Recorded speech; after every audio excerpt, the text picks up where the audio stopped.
Evolutionary Underground, episode 28. Today we're going to talk about Masteron information with Geneza Pharmaceuticals. So this is going to be a really good episode. Masteron, look, it's a mandatory steroid that you need to know about. If you're looking to cut, if you're looking to recomp, if you're looking to compete, if you're looking to look good for photos, if you're a model, et cetera, et cetera. I can go down the list. If you want to look good at the beach. And, so many different reasons why guys choose to use Masteron. So Drostanolone is the scientific name for it. Masteron, of course, is the label name, and it was brought to market in the early 1970s by Syntex Pharmaceuticals, and that's the same company that also brought Anadrol to the market a few years before that. And they're similar in that they're both DHT derivatives, but they definitely have different end results with them. Anadrol is more of a bulker, obviously, in bodybuilding, even though it's a DHT derivative. And Mastreron is definitely not something you want to take for bulk. It's more of a cosmetic. So with Mastreron, the medical reason why they brought it was to help control breast cancer in females. And it's got anti-estrogenic properties. This is why it stacks so well in a cycle. And we're going to get into stacking it later on. But let's say you're using some testosterone and you throw in Masteron with it. That Masteron is such a good anti-estrogen that it can actually be like an estrogen blocker on cycle. But if you're running like a ton of testosterone, like 1,000 milligrams of testosterone, it's not going to be enough. So you always want to make sure you check, keep an eye on that, get blood work done. But you don't want to depend on Masteron, but it does, it does work good. Now, of course, over time, they develop better ways to combat estrogen without having to take a DHT derivative, which is a male hormone derivative. So obviously less side effects for a female to take something like Nolvadex instead of Masteron. So obviously nowadays doctors will prescribe Masteron for women in that situation and not Masteron, which has way more side effects. So obviously, in that situation, don't expect to get a doctor to write you a script if you got an estrogen problem, either male or female. So now during the golden era, unfortunately never got into bodybuilders' hands. And it would have been a game changer in that era if it did. We would have seen more vascularity, we would have seen more hardness. I'll let Mobster jump in that in a second to comment on that. So, this was the days before the internet. You had word of mouth, you had gurus who recommended using this or that. They just didn't come out with the idea to use Masteron. So in the golden age, they stuck to things like Deca, Primo, Proviron. Those were the steroids they really stuck with. Dianabol, of course. But Masteron was just not in their arsenal. They just did not know to use it, even though it came around in the early 70s. So they blew that one, Mobster. So it wasn't until the 80s that you saw bodybuilders, pro bodybuilders start using Masteron. And of course, today, Mobster, and definitely jump in and comment on it, I would argue that just about every pro bodybuilder on a cycle that they're using going into contests is going to be using Masteron. And if they're not using Masteron, they're going to be using Winstrol. But usually they'll like to use a lot of Masteron or really harden themselves up and look really, really good going in the contest. I think Monstro was the one on the forum, and he's a professional bodybuilder. He's the highest level competitor we have on the forum, and he's a big fan of Masteron just about in every cycle he runs. So, Mobster, why don't you comment on the golden age? What have you heard when it comes to Masteron? And maybe comment on why they didn't figure out to use it, and then kind of comment on when you thought Masteron really started becoming used in professional bodybuilding from what you've heard. Well, I've got a few thoughts, Steve, especially based on the comments that you've just made. So here's where I am, right? I think exactly what you said in regards to it not being on 70s bodybuilders, the golden age bodybuilders radar, probably till the early 80s. And I'll tell you for what it is. We've covered the golden age of bodybuilding in a similar podcast, so check that one out, guys. I think it's quite simple, just a lack of information. Again, I've touched upon how many actual steroids there are. And guys, I've got a book upstairs which literally lists the patent and the patent application of, I think, 21 steroids. And they're not even all necessarily what we would think of as the common steroids of today, Steve. So all of that information was always out there. But how easy was it to search for? How much information was available?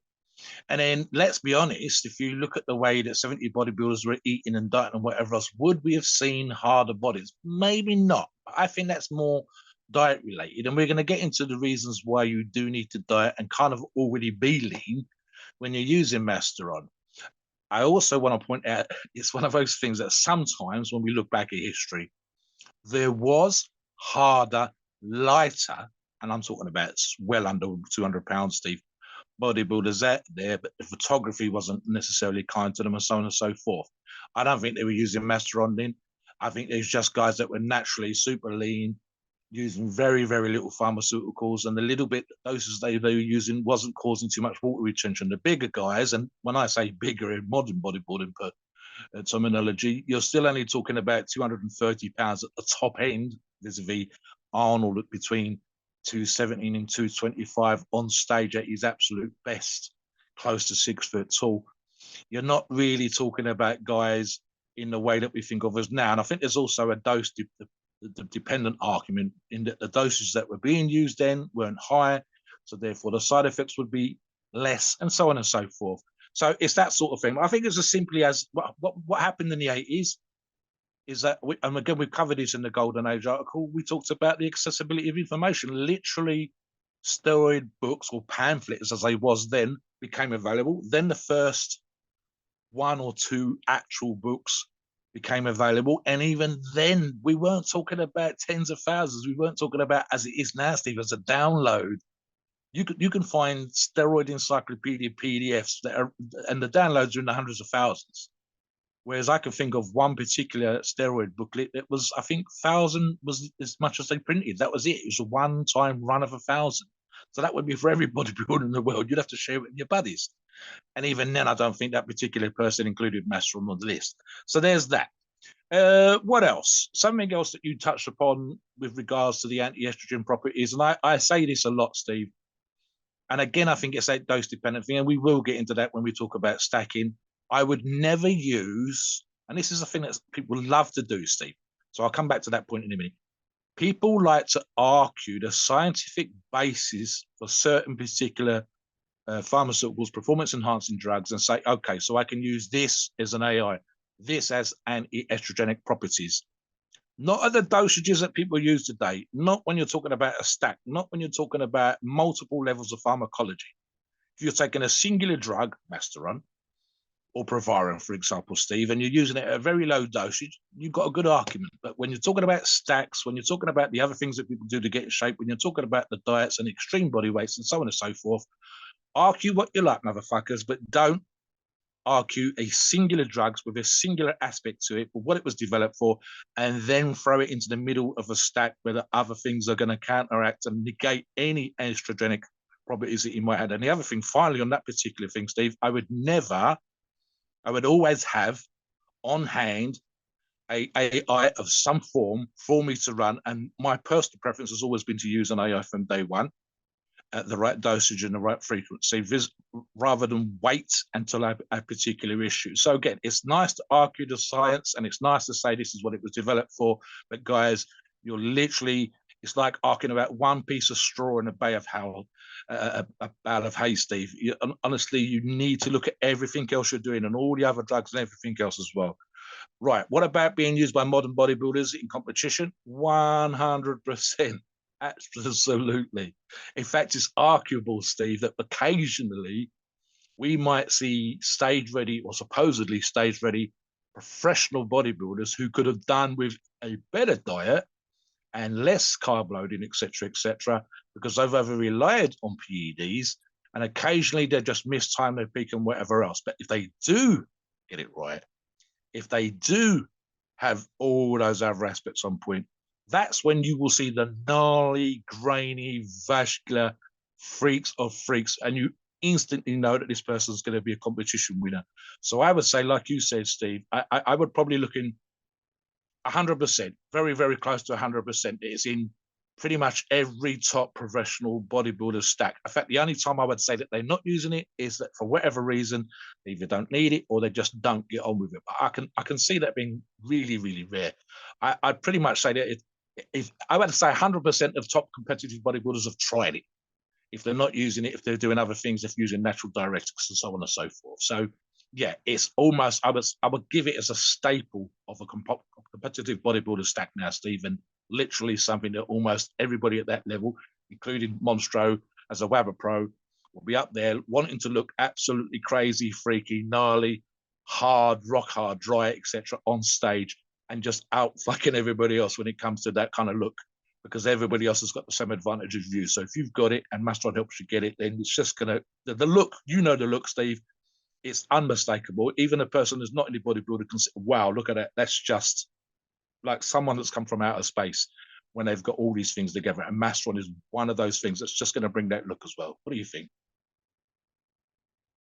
Yeah, absolutely. And you got to remember with Masteron too, it's, you know, it does a lot of things in the body, and we're going to talk about what it does and how it works. So all that, what you were saying, Mobster, has kind of culminated into what we have today.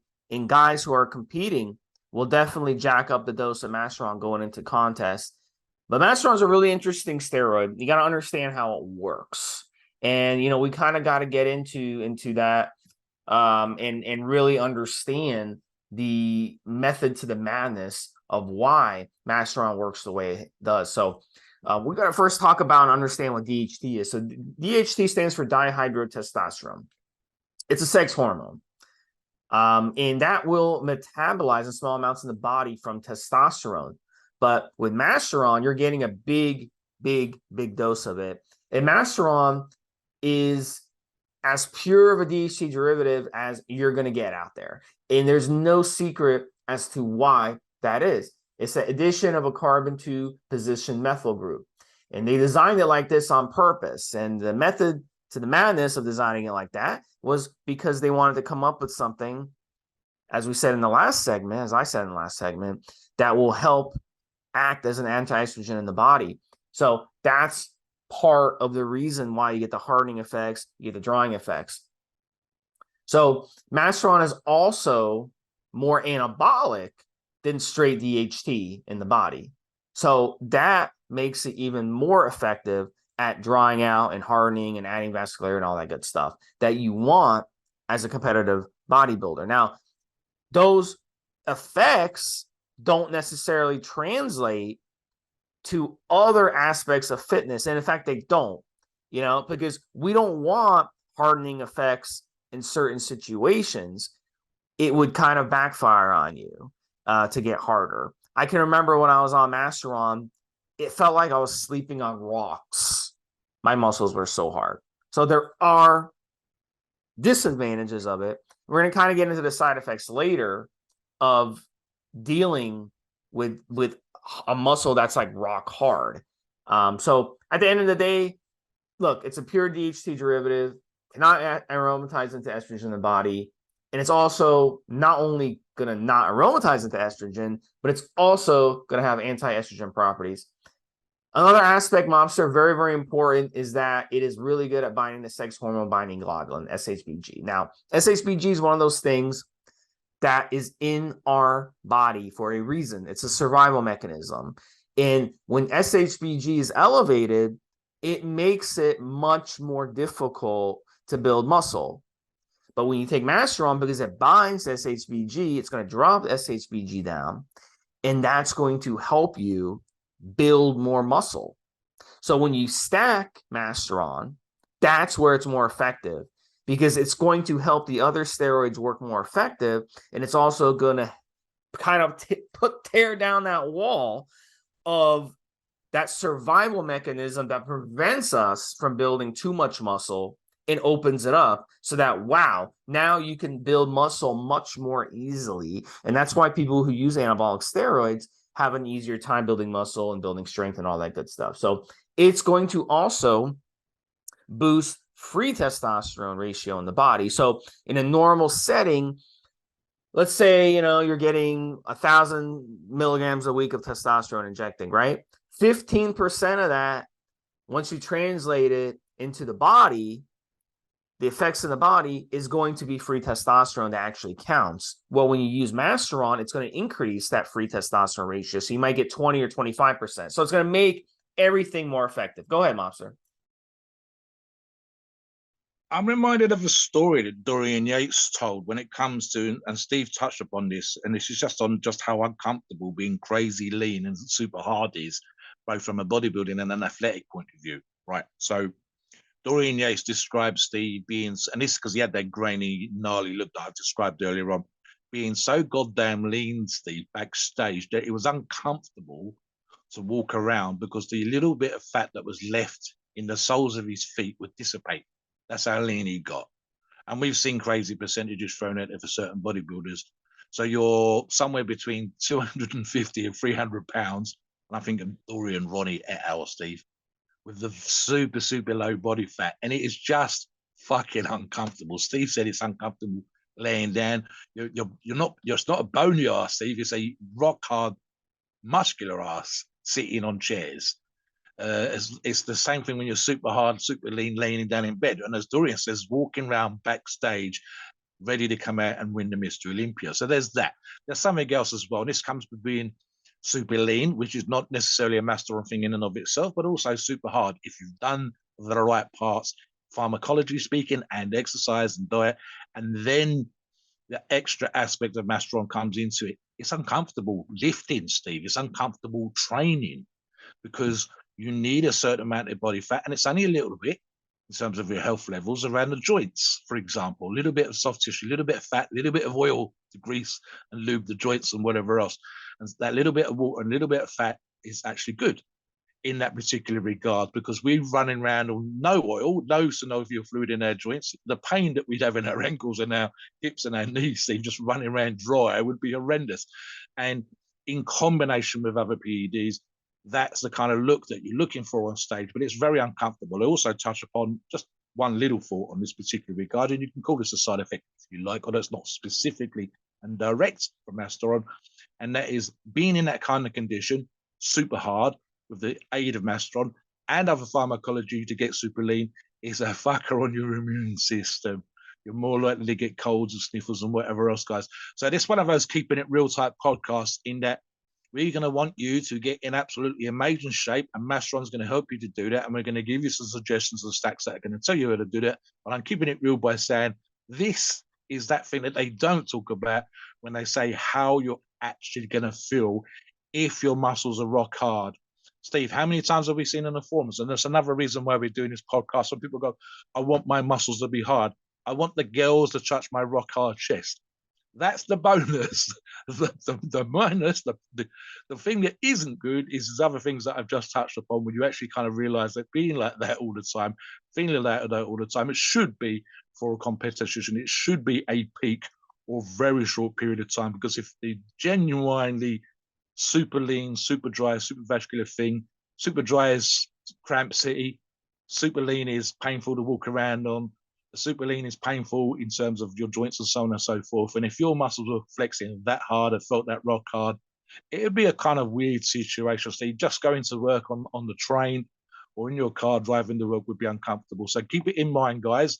There are pluses and minuses, but I think for me, Steve, it's definitely up there with the way to get that crazy look that I've described for stage.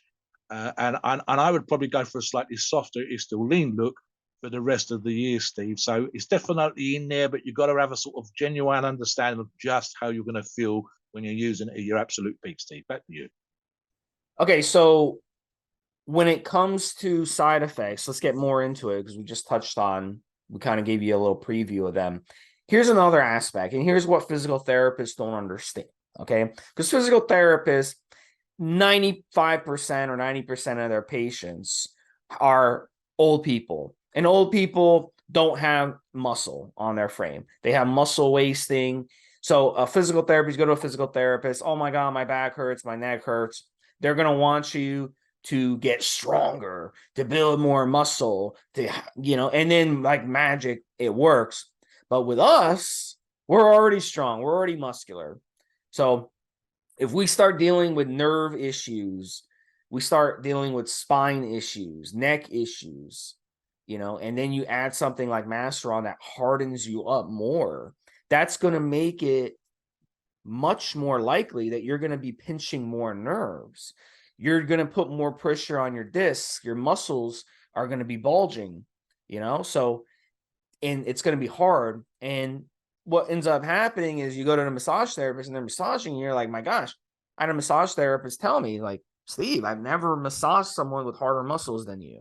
That was when I was on Masteron, and I felt good about it, But at the end of the day, I started thinking to myself, I was like, if a massage therapist is telling me that they've never massaged anybody with as hard muscles, maybe that's not such a good thing when it comes to someone like me who was dealing with disc issues, herniated discs. So if you got herniated discs, you've got nerve damage where you get numbness going down your arm into your fingers, you've got neck pain that you sustain, whether it's been through a car accident, whether it be overtraining in the gym.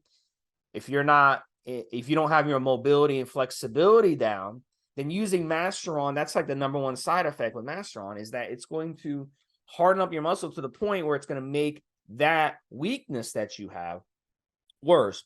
So it's very, very important to combat the side effect of Masteron, the side effect really of all anabolic steroids, with improving your mobility, improving your flexibility before you use Masteron. Now, we got, pro bodybuilders and pro athletes out there. They've been stretching since they were 3-4 years old. Okay. That's literally the first thing they do in PE. Remember when you had PE in school? I'm sure you have PE in England, Mobster, as well. But the first thing you do before is you stretch. And, it's very, very important to stretch and increase your mobility and be flexible. This way, when you're using something like Masteron, you don't have to deal with those side effects that I had to deal with. So that's very, very important for me to say that. So everyone needs to work on that. It's a daily thing. If you don't have the motivation to do it, sign up for a couple yoga classes a week. Get them, go 2-3 times a week to yoga. That will help with your flexibility and mobility, and that will help alleviate the side effects of Masteron when it comes to nerve pain. See a lot of pro bodybuilders, Mobster, in their 40s, 50s, 60s who bitch about nerve damage. Well, why are you getting nerve damage? Because you did not properly maintain your body, and that is a proper thing that you must do. And if you're going to bodybuild, so that's my tip on there. That's going to help alleviate side effects. The other side effects with Masteron, of course, are going to be the DHT related side effects. Now, the main DHT side effects that everyone is scared of is head hair loss. And the reason for that is dihydrotestosterone fries your head hair follicles. So when you fry your head hair follicles, what do you think happens? Your hair, of course, is going to fall out. So the more you use Masteron, the more you're going to have head hair follicles fall out. So you want to make sure you understand that. But amazingly, Masteron isn't as bad as some other steroids. Like Winstrol is worse on your hair than Masteron, even though they're both DHT derivatives, pretty much pure DHT derivatives, right? So Masteron isn't as bad, but it's pretty damn bad. So you can expect to lose some head hair when you're using Masteron, especially if you're prone to it. Another issue, and I'll bring in Mobster, is going to be your dry joints. So Mobster, you can get into the dry joint aspect because you are a guy who's been lifting heavy for years, and you using Masteron is going to be counterproductive in some ways, because if you're drying out your joints, explain what happens. Absolutely, Steve. I mean, look, all right, Steve touched upon the age thing, and that applies to me as well. So the sheer wear and tear that I'm going to put on my body from lifting heavy weights is a cumulative effect. And I can't argue it, Steve. I really can't, right? Because it's absolutely my choice, same as it is the listeners, to go to the gym. And it's my choice, same as the listeners, to want to be a beast, right? So if you're a young man and say, I want to bench 300 pounds, 18, 19, 20 years of age, I'm right there with you, motherfuckers. That's what I want when I'm 18, 19, 20 years of age. The problem is I've been doing it for 43, going on 44 years now, Steve. I think next year's 44 years. And 300 pounds for 44 years, or, some proportion of that, is going to have wear and tear. I'm doing shit, we all are, that the average Joe in the street who's overweight, carrying body fat, not pounding their joints, is doing, right? So whether, look, how many of us have put gloves on at some point and boxed for 5 minutes, Steve, or talked about how younger guys, especially nowadays, I do MMA. Yeah, all right, motherfucker. You and your mates roll around on the mats and you did that for 6 months of your life. Try doing this shit for decades and then not be bitching about some injury, some tweak, some nerve damage, some whatever. And again, absolutely chose to do this. No one's forcing me to do it, and so on and so forth. So there you got the issues. Now, if I decide, and again, this applies to our listeners, that I want to get ripped to fuck, stage ready, model ready for a photo shoot ready, dry like you wouldn't believe on a human, walking human anatomy chart, Steve, that is my choice. But the problems arise. I've touched on a couple of the side effects in that, or how you'd feel, if you like, not the side effects of using drugs that dry you out, drugs that make you super lean, super hard. And in my particular case, especially, but even those of you that are not quote unquote lifters, you are going to be trying to put up big numbers for you. Doesn't have to be 300, could be 200, could be 400, could be £1 million, who knows, right? But for you, big numbers with, if it was a car, no shock absorbers. If it was a car, no rubber bits, gaskets here and there between mechanical moving parts. If you lift up the bonnet of your car, there's certain things where the whole frame bolts into the engine. No rubber seals, no grommets, no sealant, Steve, around the door. It would be metal on metal. And it's the same in your body. It becomes super lean with that lack of cushion, that little bit of softening around the soft tissue, which is, like I say, this is synovial fluid, which is a kind of oil, if you like, sort of viscous type fluid, water and other bits and pieces. The fat tissue that we talked about, and a very small amount, it doesn't have to be loads, and all these kind of things. Dry joint on dry joint is horrendous. Those of you with fucked up shoulders will know what I'm on about. Those of you with fucked elbows will know what I'm on about. Those of you waiting for a hip operation where the bones already starting to degrade into the socket will know precisely what I'm talking about. Now, I'm super, super lucky, Steve. I've never had that. I have had back issues. I have had some joint degeneration in the back, between the disc and whatever else. But fortunately, the amount of muscle that I carry helps me most of the time to keep the back issues at bay. But sheer wear and tear, sheer size, the sheer poundage that we choose to do, the actual choices we make, and getting lean and pushing those big numbers, you don't want the joints feeling like that. Those of you just using Winstrol, never mind Mastreron, Steve, talking about how, and I think you've described this once, it almost feels like your joints are creaking. Now, guys, that's a great sign that you're dry. That's a great sign that what you took was legit, but it ain't a pleasurable experience, Steve. Talk about when you decided, we're just talking about Winstrol, how dry your joints felt in a moment. But as I said, guys, this is keeping it real. We're talking about a momentary part for you, for a model gig, for the beach, especially for stage, where the look that you need to bring is for literally 6 or 7 hours. That look needs to be super temporary, and it's super uncomfortable. And having the dry joints in the gym, as you get to that stage, as you are approaching that condition, is a kind of weird, temporary thank fuck sensation that you do not take pleasure from. Talk about the dry joints you've had on Winstrol alone, Steve. Yeah, on Winstrol, and that's a good point. You know, Winstrol definitely tore up my joints like nothing else. So Mastreron is kind of like, when it comes to the side effects, if you compare it to Winstrol, even though they're both DHT derivatives, Mastreron has less side effects than Winstrol. So I like Mastreron much more than Winstrol for those reasons. Mastreron will shed head hair loss less. Mastreron will affect your joints less. And then when it comes to the prostate as well, because DHT effects in the body will hit your prostate as well. So it's gonna do it less. So the side effects on Mastreron are gonna be significantly less than Winstrol. So that's why I really like Mastreron in a stack. If you're looking to get that cosmetic hard look, Mastreron will definitely beat Winstrol when it comes to that. Winstrol beats Mastreron when it comes to the full dry look. Like really, really, I want to dry out in the next week or two.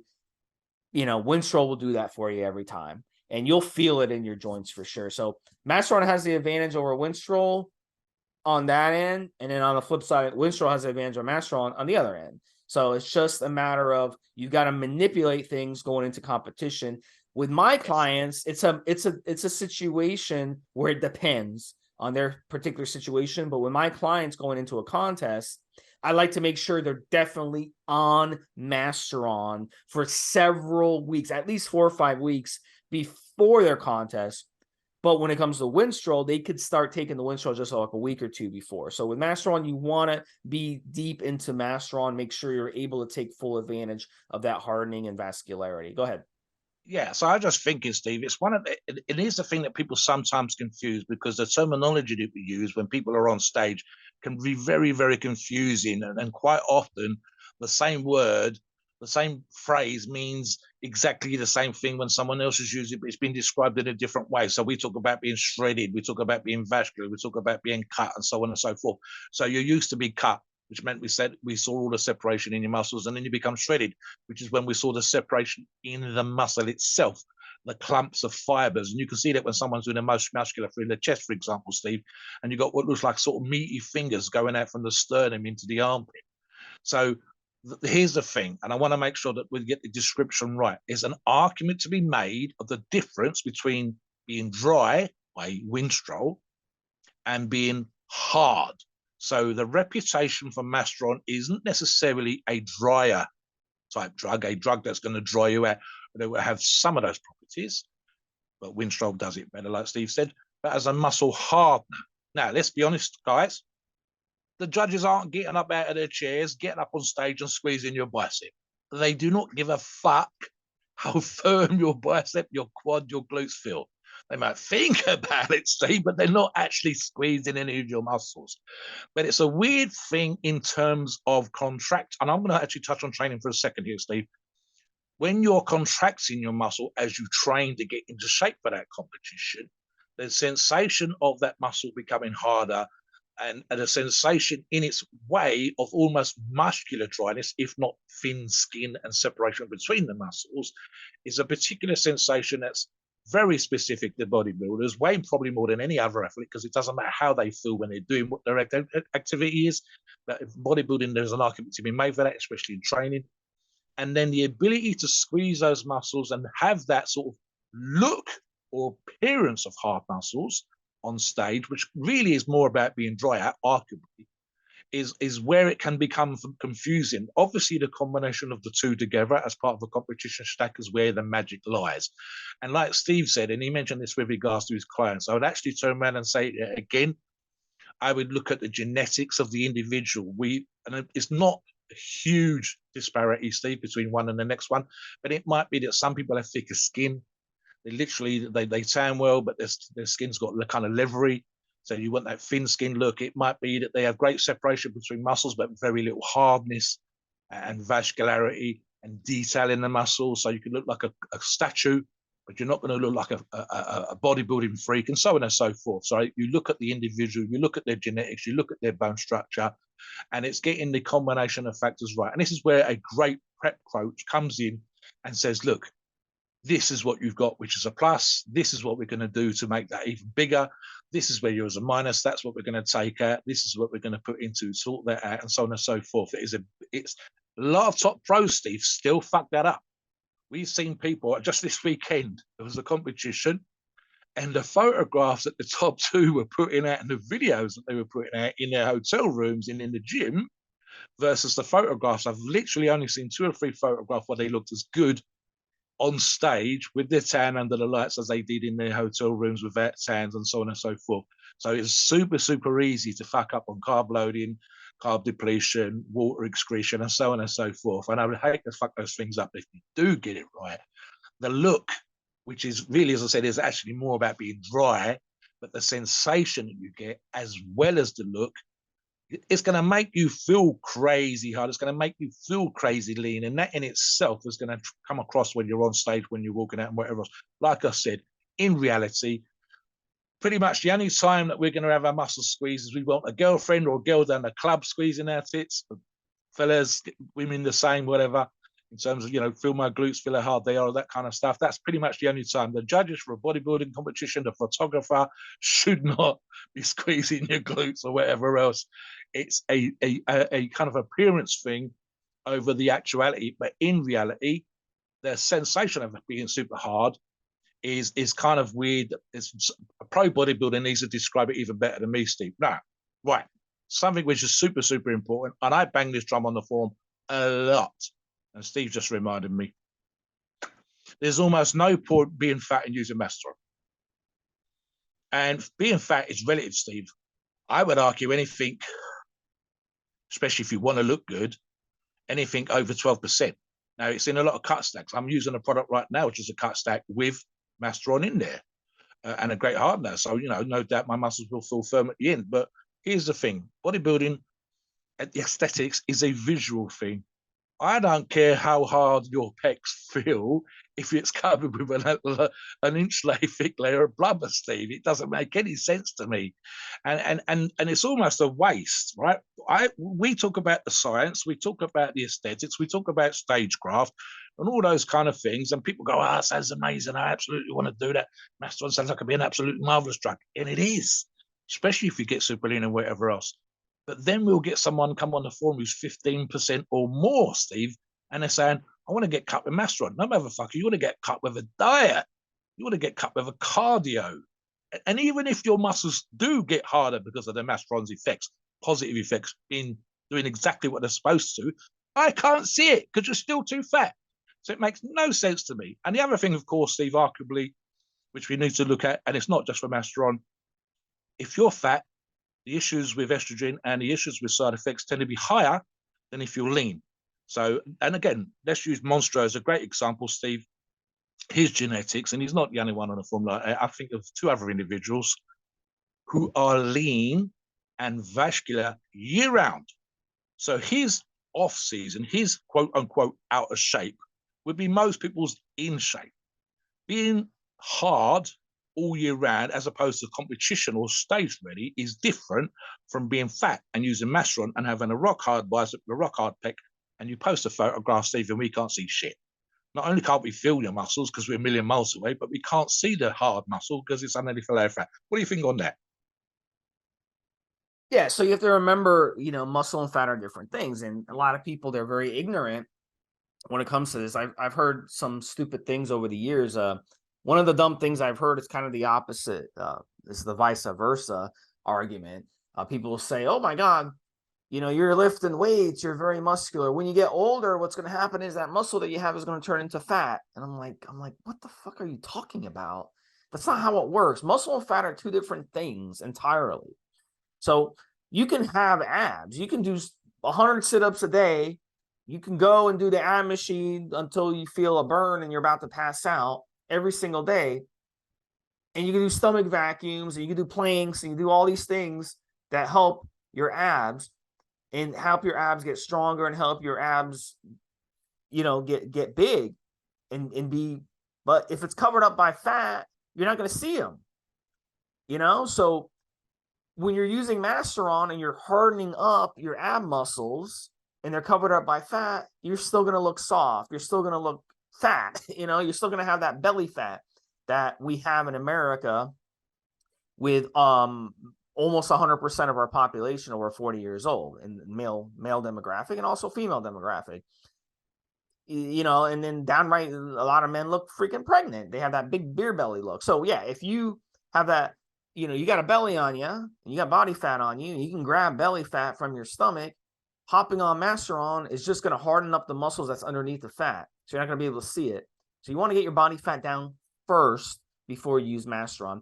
You're wasting your time otherwise. And it's a real shame that people still, even to this day, with all the information we have access to, still don't grasp that concept. And, you know, you really, really should. You should understand that. And you should be willing to say, you know what, this is one of the things that I have to work on in my body. This is one of the things that I have to improve, and that's losing my body fat. So before you even think about using Mastreron, it's very, very important to lose that body fat. And then you'll be able to take things to the next level. And then you'll be able to really, really show off those abs with the help of Mastreron for sure. So that pretty much covers, you know, the side effects. I think we've covered it very well, Mobster. Why don't we move on to how to stack it and how much to use? So Mastreron, look, at the end of the day, because of its effects on the SHBG, because of its effects at boosting DHT, because of its anti-estrogen benefits, some people will use a low dose, 200, 300 milligrams a week, okay, just for those types of benefits.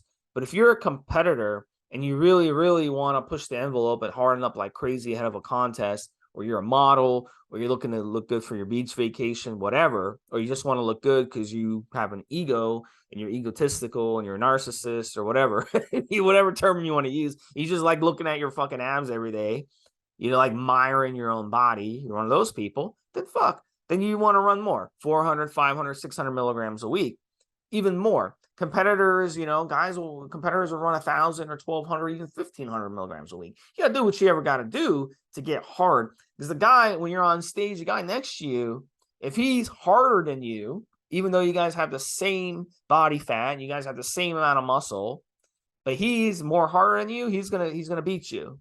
So it's basically chemical warfare when you're on stage. So competitors will jack up their Mastreron dose, especially leading up to a competition. So when it comes to stacking Mastreron, look, at the end of the day, it stacks well with everything. You can stack it with Trenbolone. It's great. It's like peanut butter and jelly. Competitors love, whether you're a physique competitor, open bodybuilding, whatever. Competitors love Tren and Mastreron together. They work perfectly together, and they yin and yang off each other amazingly well. If you are a general athlete, you can use Mastreron with testosterone, and you can use 200 or 250 milligrams of testosterone with 400 or 500 milligrams of Mastreron. You double up the Mastreron. Then you get the good benefits where you don't get the bloated look of testosterone. You stack Dianabol with testosterone, you're going to get bloated. You're going to have water retention. You're going to get the moon face. You stack Mastreron with testosterone, now we're talking. You're going to get the hardening effects. You're going to get the nice vascularity. You're going to get the good effects. So you understand it's all about stacking Mastreron with different things to achieve a certain look. So Mastreron works great if you want to harden up with just about everything. You can stack it with equipoise. You can stack it with Primo. You can stack it with an oral steroid. But I wouldn't stack. The only thing I wouldn't do with Masterton Mobster before you bring you in is I wouldn't stack it with another DHT derivative. That is very potent. Like I wouldn't stack Masteron with Winstrol. Pick one or the other. Don't stack both. Unless you're competing and in that situation, then I can understand doing it. But in a general sense, why stack two DHTs? Just instead of stacking two DHTs like that, just raise your Masteron dose if you want more of a hit. So that's the only thing I want to do. And Primobolan, yes, it's a DHT derivative. You guys are going to write in and say, oh, Steve, you said don't stack a DHT derivative, but you're saying stack Primo. Primo is more of a mild DHT derivative, the way it's structured. So you can stack Masteron to the Primo and get more of a good cutting effect, hardening effect with it. You see? But I'm saying don't stack something like Winstrol with Masteron. That to me doesn't make any sense. You might as well just raise the Mastreron dose. So, but across the board, Monster. Another one really good to stack with Mastreron is Deca, and because Deca is a nandrolone, and you need a DHT derivative with a nandrolone. So a lot of guys will stack Mastreron with Deca in a Deca cycle, and you can add a little bit of testosterone. That would be a really, really good cycle too. So I'll bring you in, Mobster. Why don't you kind of talk about that?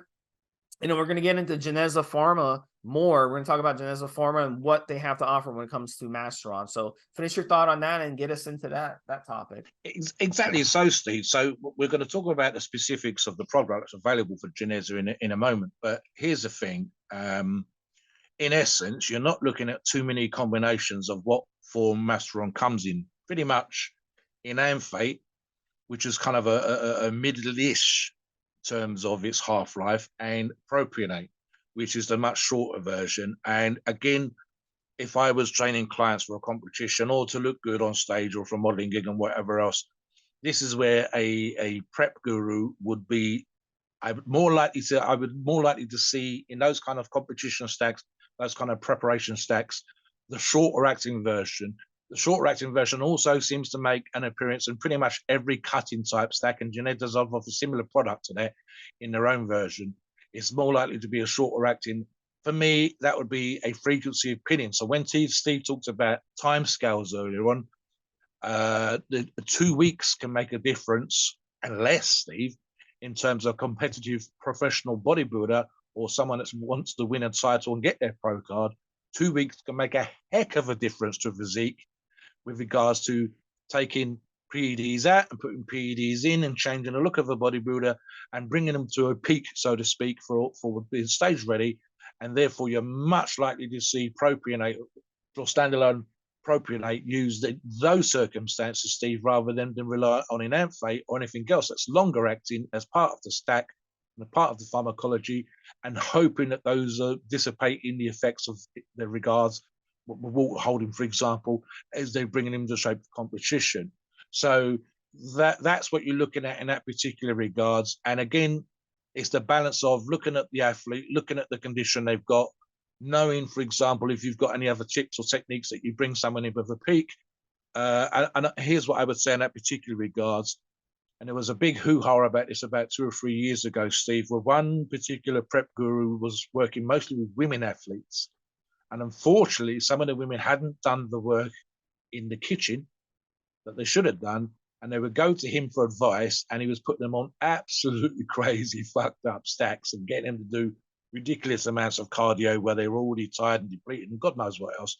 And the pharmacology just made them goddamn ill. And, you know, there was a suggestion, for example, and this is the reason why it was a massive big deal at the time, or 1 or 2 people may have passed away due to the stress, not just the pharmacology and the extremes of exercise and depletion, etc., that they were being put through, but the stress of those actions at the same time.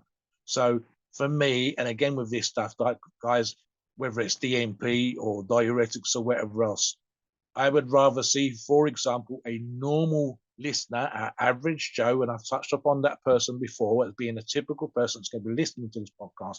90% of you will never be on stage. So 90% of you will probably prefer the longer version, the enanthate, and a slightly longer low-dose version of the Mastreron stack as you get into shape versus someone that needs to take it another 2 or 3% further and start to look fucking unreal for a stage where I can much likely to see propionate used. And as Steve said earlier on, you're much likely to see in excess of 300 milligrams used for those athletes, but for very short period of times. They're not using test prop for months, Steve. So yeah, on that, let's talk about Geneza Pharma in this particular regard, Steve, because I want to talk about the options they got, but I'll let you come in first. So originally with Mastreron, it's very, very important to know this, just because we want to know. So we do this podcast, other podcasts, they don't tell you guys enough about the history of these compounds and where they came from and the facts, right? So one of the facts about Mastreron is Mastreron always was Mastreron propionate for many, many years in the medical community. No such thing as Mastreron enanthate. This was until other labs started coming, underground labs, black market labs. They started coming up with other options for Mastreron. They also started coming up with mixes for Mastreron. So Geneza Pharma has done a beautiful job of helping us succeed, not just because they come out with a great Mastreron propionate option. And Mastreron propionate is going to be needing to be injected every day, every other day, because it's a shorter ester, or you can get away with it every 2.5 days, every 3 days. It's not the end of the world, but ideally every other day would be how you would inject it. They also came out with a Mastreron enanthate. And Mastreron enanthate is pretty cool because you only have to inject it once or twice a week max, and that will cut down on injections. It gives you a lot more options when it comes to mixing your oils and stuff like that. So it's a really, really good option. It's a longer half-life, so it's going to take a little longer to peak in the body than propionate will. So if you're looking for a quicker effect of Mastreron, you want to use the propionate. If you want to looking for slower, you want to use the GP Masteron enanthate, which comes in 200 milligram a milliliter. The propionate comes in 100 milligram a milliliter. So they have 2 options for that. They also have a third option. It's called TMX. This is what I like about Geneza Pharma too, is they have a mix where they mix in Mastreron. So why don't you talk about the TMX version, Mobster? What's in the TMX version? So yeah, you're looking at it, and I want to touch on something Steve just said. Bearing in mind that the options can look slightly confusing, they're well worth double checking on. So I've wrote this down, Steve, while you were talking. They do a GP Masteron, which is part enanthate and part propionate.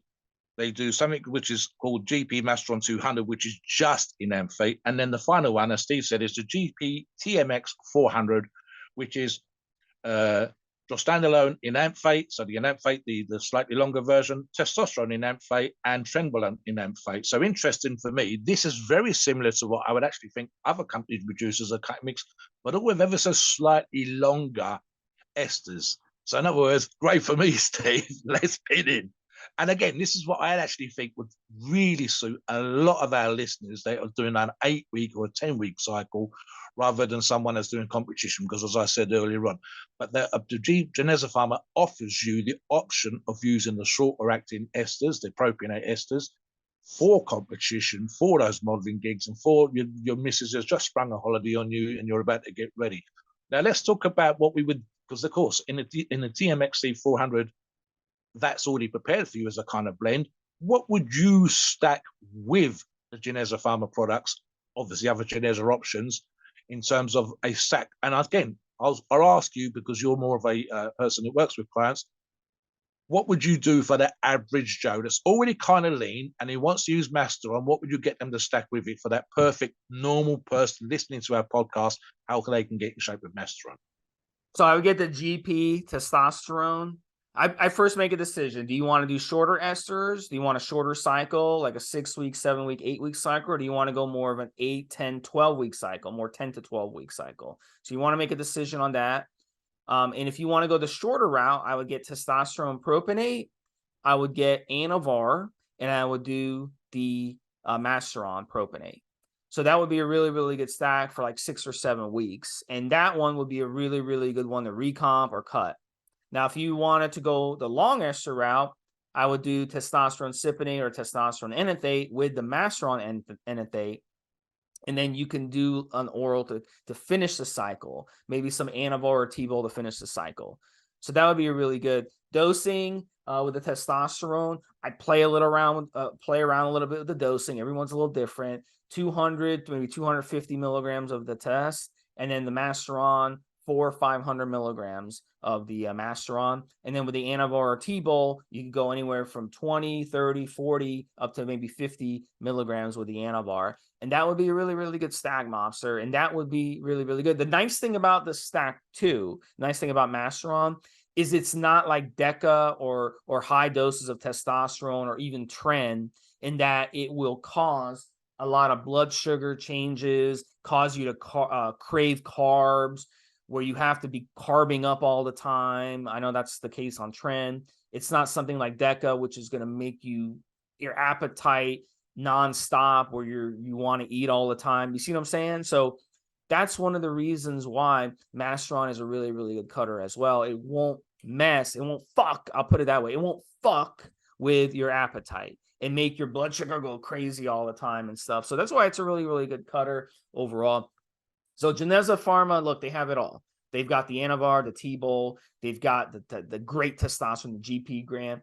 So Geneza Pharma, look, is a fantastic brand, and you can come on the forum and check it out, and you can kind of learn more about Geneza Pharma and what they have to offer. But look, we're really blessed that a brand like Geneza Pharma exists that puts out fantastic Mastreron, and they give you different options with the Mastreron, whether you like injecting often, whether you like injecting less, whether you want to inject with 200 milligram a milliliter, 100 milligram a milliliter, be more flexible.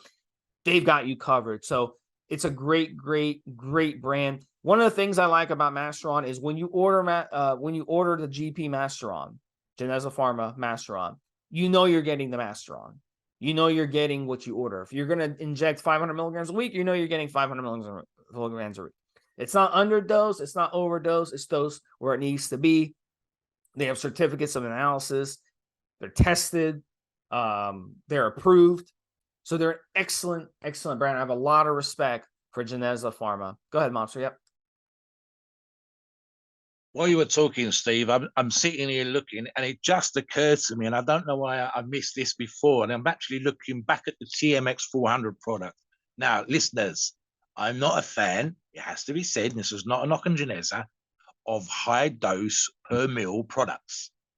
But this is the clever thing that they've done here, Steve. It's a high dose. It's 400 milligrams with 100 milligrams of the enanthate, 200 milligrams of the testosterone enanthate, and 100 milligrams of the trenbolone enanthate, right? For a total of 400 milligrams of milliliter. But then it occurred to me, Steve, I was like, hang on, what have they done?